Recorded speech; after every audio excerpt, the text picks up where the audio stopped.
Perfectionist হওয়া কি সত্যিই ভালো?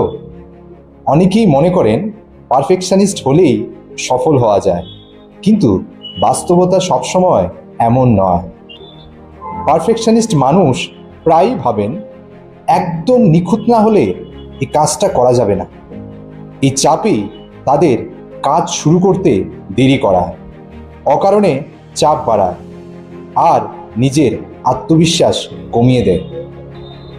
ভুল করার ভয়, নিজের প্রতি অতিরিক্ত কঠোর হওয়া আর নিজের ভুলগুলি নিয়ে বারবার ভাবতে থাকা, এগুলি অস্বাস্থ্যকর পারফেকশনিজমের লক্ষণ হতে পারে। মনে রাখবেন, done is often better then perfect. উন্নতি ধীরে ধীরে হয়, একদিনে নয়। নিজের সেরাটা দিন। নিজেকে পারফেকশনিস্ট হতে হবে এমন চাপ দেবেন না।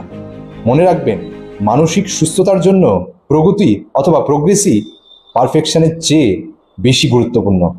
ধন্যবাদ।